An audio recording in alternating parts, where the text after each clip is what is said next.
Bien. Bueno, pues pasamos a la mesa de debate. Recordarles que al final guardaremos 5 minutos para que puedan lanzar sus preguntas al grupo de expertos que tenemos hoy. Bueno, la verdad es que es una suerte contar con estos dos profesionales, ¿no? Porque por un lado tenemos la visión de David, muy pragmática del uso de la IA, como lo acabamos de ver, y por otro lado la visión de mercados, ¿no? de Roberto y nuestro equipo de estrategia. Bueno, pues la primera pregunta, hoy hemos estado hablando mucho de IA y IA, que mucha de ella está alojada fuera de Europa, ¿no? La primera pregunta que se me ocurre sería sobre soberanía digital en Europa, ¿no? ¿Qué retos nos enfrentamos, ¿no? al utilizar este tipo de tecnologías? El uso de tecnologías cloud, tecnologías nube e inteligencia artificial es una apuesta por la confianza. Los clientes no se vienen a la nube si no hay confianza. Entonces, básicamente, nosotros estamos trabajando mucho para que los datos estén en Europa, estén en España, residan en cada país. Tenemos una política de soberanía bastante importante, lo cual significa que ningún cliente se viene a la nube sin ir, sin estar seguro de que está seguro en España, regulación europea, etcétera. De hecho, hace poco hicimos un pequeño cambio y toda Microsoft en Europa está operado por compañías europeas y personal europeo. Que no quita que la innovación se produce fuera. Entonces, los grandes modelos están fuera. Si queremos utilizar los últimos modelos de Anthropic que están en la plataforma, eso está en Estados Unidos, ¿no? Y luego ahora encima, con cierto control que está ejerciendo el gobierno americano, pues es un tema candente. Yo diría, por resumir, que está resuelto en el sentido de que si te vas con una gran compañía tecnológica, un Microsoft, un Google, un OpenAI en algunos casos, los datos están en Europa, están seguros, están en Europa, en algunos casos en España. Pero no es sencillo porque esto va muy rápido y todos los grandes avances salen primero en Estados Unidos. Dos puntos por mi parte. El primero es que esta es una revolución muy democrática, es decir, estas ganancias de productividad y eficiencia van a acabar calando en todo el tejido empresarial. Es cierto, las empresas europeas, al no disponer de estos líderes integrados, pues parte de ese valor creado acabará en sus manos, ¿no? Es decir, las megatech se van a comer buena parte de la tarta, pero la mejora económica también nos llegará. Y segundo punto, en Europa tenemos un excelente ecosistema de lo que llamamos posibilitadores de esta revolución. Son las compañías que montan esos centros de datos, que hacen esas infraestructuras tecnológicas, energéticas. Tenemos grandes eléctricas integradas que al final tienen que proporcionar toda esa electricidad, y tenemos empresas que son relativamente poco eficientes, en donde esas ganancias de productividad van a suponer un cambio tremendo. Y mencionaba antes el sector financiero como el paradigma, pero también lo puede ser el sector farmacéutico. Por eso hay cosas muy interesantes en la bolsa europea, por eso no hay que estar completamente fuera, aunque pensemos que esta revolución va a ser la madre de todas las revoluciones. Muy bien, pues por otro lado, en cuanto a la productividad, ¿no? Hablábamos que bueno, hay muchas capacidades nuevas que están surgiendo con los nuevos modelos, los nuevos formas de automatizar, pero que eso hace pensar que no estamos ante una transformación real, sino sobre un hype, ¿no? Algo que está sobrevalorado. O sea, yo creo que hay mucho lío respecto a si esto está sobrevalorado o no, y con razón, me parece normal, porque es la primera vez que tenemos una tecnología que se está comprando por prisa, urgencia y frenesí y titulares y analistas que lo recomiendan sin tener muy claro para qué. Hace poco escuchaba a la directora de IA de un gran banco de este país decir, es la primera vez que tenemos una tecnología que la compramos antes de tener el caso de uso. Y es verdad, compran la tecnología y buscan el caso de uso. Yo creo que está claro que es una tecnología que aporta productividad, pero no está muy claro cómo. Entonces ya se ha decidido que hay que adoptarla, pero esa adopción está siendo difícil. Se forma a los usuarios, pero como requiere una forma en el cambio de trabajar, lo que está pasando en las grandes compañías es que la gente no cambia de trabajar de la noche a la mañana. Entonces no se ve el resultado. Y luego, antes lo he mencionado de pasada, pero grandes bancos en este país, os comentaba alguno, 140.000 licencias, 140.000 licencias de inteligencia artificial, una para cada uno de los empleados. Esto es añadir inteligencia al empleado. Y el caso de éxito, podéis buscar cualquier caso de éxito, todos hablan de lo mismo. El KPI que miden es horas. Estamos ahorrando 4,2 horas a la semana por empleado. Y dices, estás añadiendo inteligencia y estás midiendo horas. El problema es que no hay KPIs para medir la inteligencia en un proceso. Nunca se ha hecho. La forma de medir el resultado de las personas es mediante consecución de objetivos semestral o anual. Y luego tengo herramientas y ya sí mido lo que hacen las herramientas. Pero ahora estamos añadiendo una inteligencia artificial que no sabemos medir. ¿Cómo mido la calidad en el proceso de gestión de riesgos de un banco? La calidad intelectual. Ahora que puedo añadir neuronas a dólar el token. Entonces, el problema es que estamos en un momento en el que la revolución se ve, pero no se sabe medir, con lo cual no se sabe cuantificar bien. Y luego la gran ventaja de esta revolución es que está liderada por enormes compañías tremendamente rentables, tremendamente solventes, que tienen ese músculo financiero para desplegar todas estas inversiones, que tienen esa integración vertical que permite la monetización de ese uso de la inteligencia artificial. Eso es precisamente el factor crítico que le puede dar sostenibilidad a esta revolución. Okay. Sí, yo creo que eso se va a mantener. Quiero decir, no está en peligro de que alguna compañía de estas tecnológicas se hunda. Lo único que puede pasar es que o se frene un poco la aceleración o se dispare más todavía, que ya está yendo muy acelerado. Pero está claro que esta tecnología la vamos a utilizar todos cada día más. Eso es un punto. Se está abaratando mucho. Cada mes que pasa se abarata, pero la usamos más, no gastamos menos, lo cual es complicado. Ok, y en torno a la carrera global de la IA, ¿no?, que estamos sufriendo a nivel global, ¿dónde está la verdadera ventaja competitiva? ¿En los modelos, en los datos, en la capacidad de computación o en la energía, como comentaba Roberto? La capacidad, yo creo que hay escasez de energía y de centros de datos, hay necesidad de más, pero la verdadera ventaja competitiva tampoco está en el modelo. Ahí veis que hay pelea y si veis las noticias, hay noticias constantes de qué modelo ha adelantado a otro, qué modelo es el que de verdad lo está logrando, cuál se está quedando más atontado. Los modelos son prácticamente todos iguales y todos están mejorando constantemente. La ventaja competitiva está en la mezcla del modelo, el que sea de los buenos, con los datos de mi empresa. Esa es la ventaja. O sea, la inteligencia es cuando conecto el modelo a los datos de mi empresa, lo que tengo es un sistema diferencial, distinto, que lo que de verdad os puede ayudar. Que sería como contrato a un ejército de consultores y les hago un boarding en la empresa y les hago expertos de mi negocio. Ese sería, ¿no? Luego, la ventaja competitiva está en la mezcla del modelo, el que sea uno de los potentes, con los datos de mi compañía, el conocimiento, el know-how de mi empresa.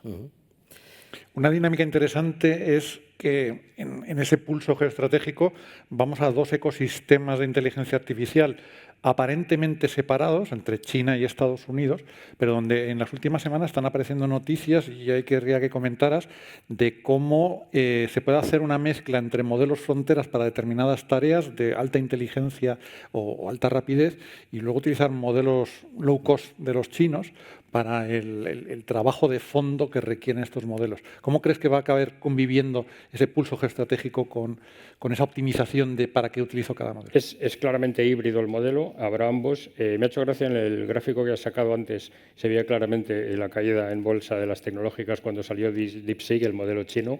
Se habla de los modelos baratos chinos, en realidad modelos de estos baratos open source gratis hay en todas partes. Lo que pasa es que el chino es el potente y no significa que sea un modelo barato chino, no significa que dependamos de China, porque un modelo gratis es que te lo puedes coger y montarlo en tu casa. Entonces, el futuro claramente lo veo como modelos frontera de pago por uso propietario de alguna gran tecnológica que yo utilizo de forma privada con mis datos, no significa que le esté mandando mis datos a Microsoft, a OpenAI, quien sea. Yo utilizo eso para tareas comunes, todo el mundo lo utilizará, todos los empleados, y para tareas específicas donde quiero proteger mi know-how y donde no quiero pasar el peaje del pago por uso, que puede ser muy caro, me monto un modelo open source mío gratis, ya sea un chino DeepSeek o similar, me lo monto en mi plataforma y pago un alquiler mensual fijo. Con lo cual puedo tener inteligencia a medida sin necesidad de pagar por uso. El principal problema, ahora entre comillas, lo veo yo problema porque lo veo con mis clientes que tienen problemas para gestionar los presupuestos, que la IA en modo pago por uso no tiene fin. ¿Cuánto pago por inteligencia? Si la pongo a trabajar 12 horas, me da un resultado espectacular, pero es carísimo. Pero ¿y si la pongo a trabajar 24? Cuesta el doble, pero el resultado es espectacular. Entonces, el futuro será híbrido porque habrá modelos open source gratis, baratos, más pequeños, para tareas específicas que no me hagan pagar por uso. Rubén, ¿cómo hace el banco para mantener la integridad de los datos de nuestros clientes utilizando modelos de IA? Bueno, en nuestro caso, la verdad es que está muy alineado con la visión de David. Nosotros tenemos todos los datos y toda la información que genera el equipo de estrategia y mercados y también, obviamente, los datos de cliente alojados dentro de nuestra infraestructura. No salen nunca de la infraestructura, pero sí que utilizamos motores de inteligencia artificial pues, para tratarlos, ¿no?, que es justo el modelo de contexto que comentaba David, ¿no?, donde está la potencia no es en tener un LLM, ¿no?, OpenAI, Claude o en este caso también Copilot, sino en tener un contexto, información de calidad que esté curada, ¿no?, por un grupo de especialistas y a través de ahí obtener conclusiones, ¿no?, y impactar de una manera personalizada y ajustada pues, a las necesidades de nuestros clientes, ¿no? Ese es claramente el modelo ganador, es Yo utilizo mi know-how, utilizo la información de mi compañía perfectamente protegida y le enchufo inteligencia artificial para sacarle rendimiento.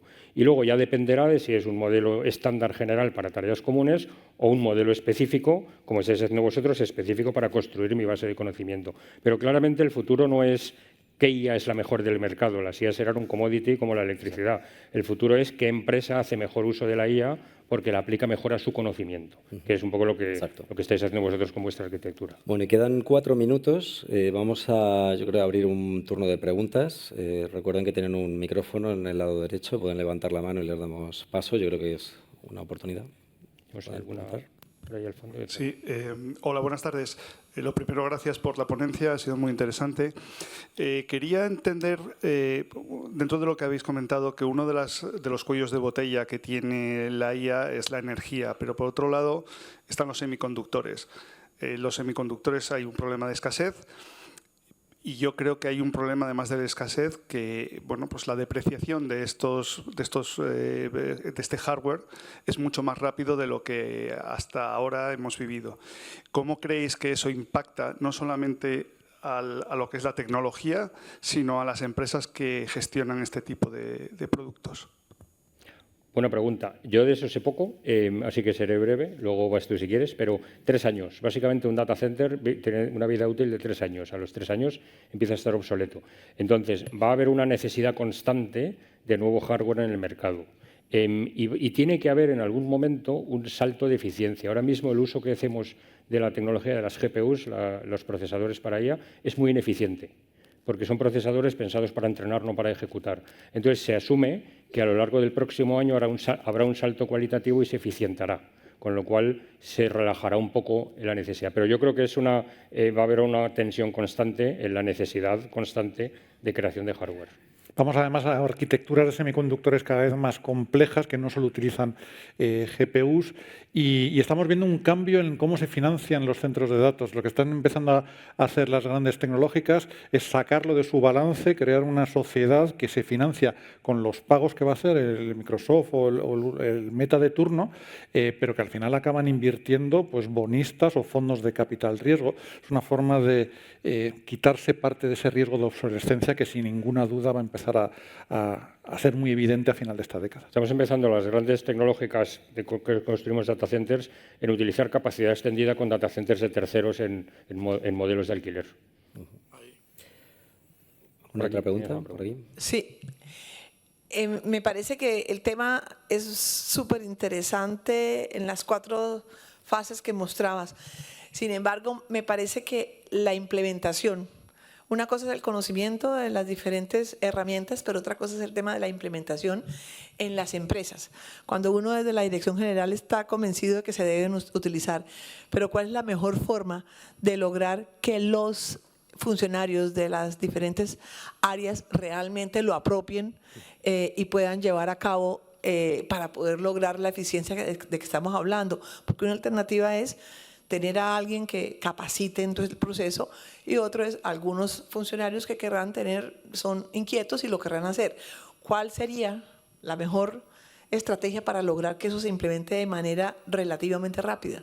Uy, esto para 3 horas y nadie tiene la respuesta correcta porque está todo el mundo aprendiendo y están todas las grandes empresas peleándose con ello. Pero básicamente la tecnología se ha simplificado desde el punto de vista de implementación tecnológica, ya no es complejo. Hace 2 años lo era, ahora no. Ahora tiene una connotación de ciberseguridad, de gobierno, etcétera, que hay que hacer, pero básicamente es un producto que pagas al mes y lo tiene todo el mundo. Entonces, lo que hay que hacer, se ha trabajado mucho en formación, no hay que hacer formación, esto se aprende muy rápido, hay que hacer adopción. Tiene mucho de cambio cultural, tiene mucho de entender que usar IA no es trampa, tiene mucho de formación top-down, tiene que ser la dirección y los managers los que lo favorezcan. Eso es crítico, eso hemos visto que de bottom-up no funciona. Y luego es sobre todo adopción. Y luego mecanismo de impulsores. Poner impulsores por departamento, gente inquieta que lo quiera utilizar. Hay demasiado de cambio de hábito. Y el cambio de hábito es difícil. Yo llevo 25 años en Microsoft trabajando de la misma manera. Ahora he cambiado de trabajar y ya no uso el correo electrónico, por ejemplo. Me lo lee y me lo escribe Copilot. Eso me ha costado 6 meses acostumbrarme. Entonces, el cambio de hábito es lo primero con lo que hay que luchar. Y luego hay otro punto que no es baladí para nada, que es la ansiedad general que genera que esto hace mi trabajo. cuando lo empiezo a utilizar me doy cuenta que esto me hace el trabajo. Entonces empiezo a pensar que igual el año que viene ya no falta. Entonces hay un altísimo porcentaje de la población que lidia mal con eso. Todo el que tenga mentalidad de emprendedor le parece maravilloso. Me quito el trabajo y me dedico a hacer lo que de verdad me gustaría hacer. Pero hay un porcentaje de los empleados que no es capaz de hacer eso.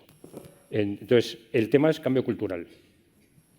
Bueno, yo puedo contar la historia que hemos tenido en Singular Bank en la adopción, ¿no? Lo que hemos hecho es que desde el comité de dirección hasta el resto de trabajadores del área de tecnología nos hemos dedicado a hacer formaciones y extraer ideas, ¿no? del día a día de nuestros empleados para que pudieran aplicarlas ellos mismos, ¿no?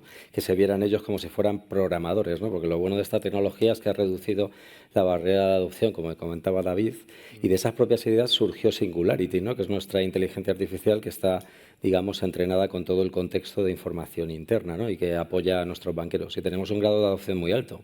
O sea, de 400 empleados tenemos unos 370 empleados que lo utilizan en su día a día, lo que es OpenAI, ¿no? ChatGPT, pero por otro lado con Singularity nuestros banqueros están utilizándolo con un grado de adopción de un 80% para poder consultar información de clientes, poder buscar información de mercados o información de estrategia, ¿no? Y todo eso para mejorar el asesoramiento, ¿no? y la personalización, ¿no? que es la clave. Había una pregunta por ahí, sí. La pyme, ¿cómo queda en este juego? Porque una cosa es una mediana empresa, una gran empresa. La pyme tiene que acceder a esto a través de distribución, porque directamente será complicado. Yo creo que la pyme lo tiene más fácil, porque lo que pasa es que la pyme en general tiene poca mentalidad de invertir y poca mentalidad tecnológica. Normalmente una pyme pequeña casi a veces no tiene ni mentalidad empresarial, tiene mentalidad profesional más que empresarial.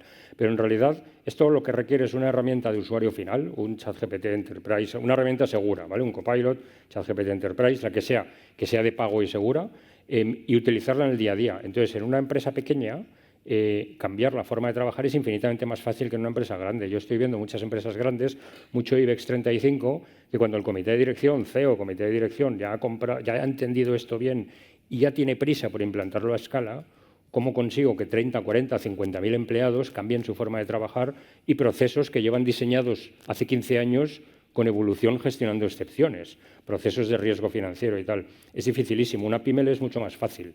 Lo único que necesita es ese AI literacy, esa literatura, ese aprender un poco a utilizarlo, que tampoco es muy difícil. Pero para mí, la pyme es la verdadera beneficiada cuando se dé cuenta y es la verdadera amenaza de las grandes. La empresa de 30 empleados que produce como 3.000, lo que la de 30.000 no es capaz de hacer. Y cuando vivía siempre con los lastres, con las limitaciones de tener que dedicar parte de su estructura a administración, a investigación de mercado, que ahora puede hacer así y puede estar comiéndole terreno a las grandes.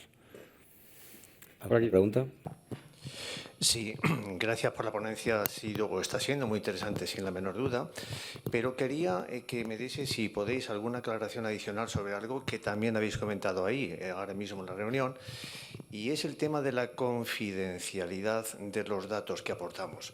Quiero decir, en unos momentos en los que hemos visto por las noticias que los hackers han sido capaces de acceder a la base de datos del Pentágono, pongo por caso como sumum de la seguridad, ¿qué garantías tenemos de que todo lo que estamos aportando en este momento de datos financieros, datos médicos, de todo tipo, un día, en X tiempo, un tipo de hackers con situaciones avanzadas llegan a meterse en esas nubes, lo llegan a robar y obviamente sean capaces de venderlo?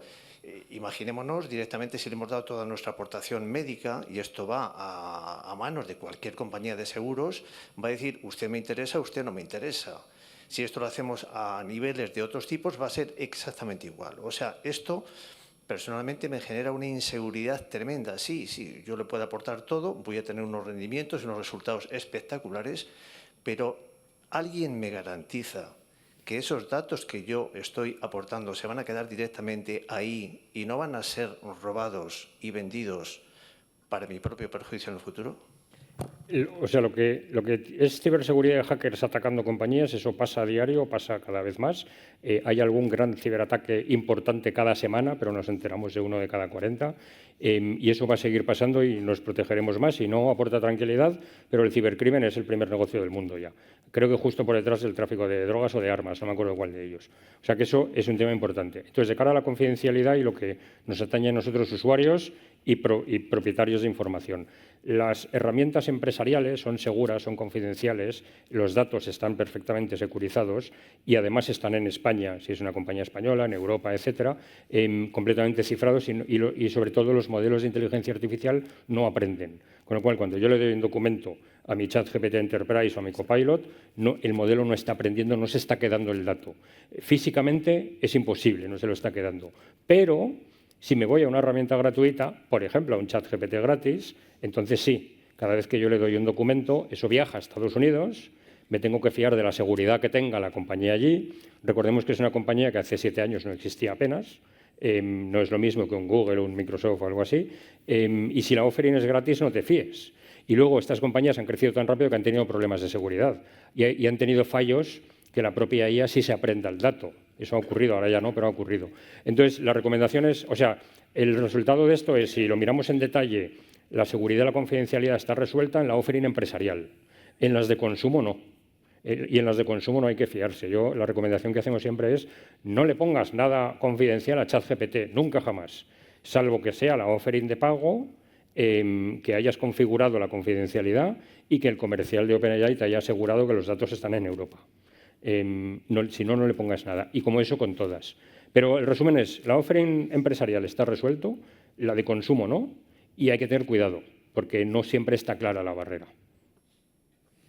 ¿Una pregunta más? Una pregunta. Tienen que ser muy serios.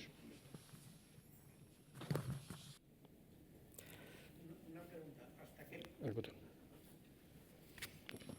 Ahí está. ¿Hasta qué punto el entrenar un modelo garantiza que el modelo no aprenda los datos? El entrenamiento del modelo es algo que ya no se hace en realidad, se hablaba de ello cuando apareció esta tecnología. Entrenar un modelo es algo muy caro, muy costoso y además es un one shot. Yo lo entreno con información y al mes se queda anticuado en cuanto hay nueva información y es muy caro. Entonces eso en realidad ha caído en desuso, eso ya no se hace porque los modelos eran malos tratando mucho volumen de información. No eran capaces de conectarse a toda la fuente de información de la casa, como habéis hecho vosotros con Singularity. Eso ha evolucionado muchísimo en 2 años y ahora se tragan prácticamente cualquier volumen de información. Entonces ya no hablamos de entrenamiento, hablamos de conectar la IA al dato. Entonces la perspectiva es mucho mejor. Yo conecto la IA, la que sea, el modelo seguro, empresarial, la conecto a mis datos, con lo cual no estoy entrenando al modelo, lo que estoy es instruyendo a que utilice mis datos y cada vez que la uso, utiliza ese conocimiento. Pero en realidad la IA como tal no lo ha aprendido. Si le corto el acceso a los datos, la IA ya los desconoce. Entonces, ahora la potencia está en mi casa, la conexión de mi know-how a la IA. Ese es el caso ahora. No hay necesidad de reentrenar. Eso ya lo hacen los grandes de tecnología y gastan un dineral inconmensurable en el entrenamiento. Pero digamos que ellos sí tienen que, digamos, para generar ese modelo, sí que tienen que de alguna manera, ¿cómo hacen para entrenarlo, digamos? Sí, esto es curioso, es interesante. Nos vamos un poquito de tiempo, pero es interesante. Desde aproximadamente mediados de 2024, los modelos se entrenan con información. Por supuesto, la nuestra no, la de nuestras empresas no. Se utiliza información. Al principio se utilizó información en Internet, libros y tal, que no pagaron, todavía hay polémica por eso. A mediados de 2024 se acabó la información, no hay más. Los modelos ya han sido entrenados con toda la información escrita de la humanidad. Entonces, eso es muy curioso. Entonces, desde 2024 lo que se hace es que se genera información con inteligencia artificial y se alimenta, lo cual es un poco la pescadilla que se muerde la cola. Y luego se mira si el modelo está mejorando o no. Pero es una cosa muy, muy curiosa. Entonces, los grandes tecnológicos siguen invirtiendo una millonada. Igual entrenar un modelo, entrenar la próxima versión de ChatGPT, igual han sido $100 millones.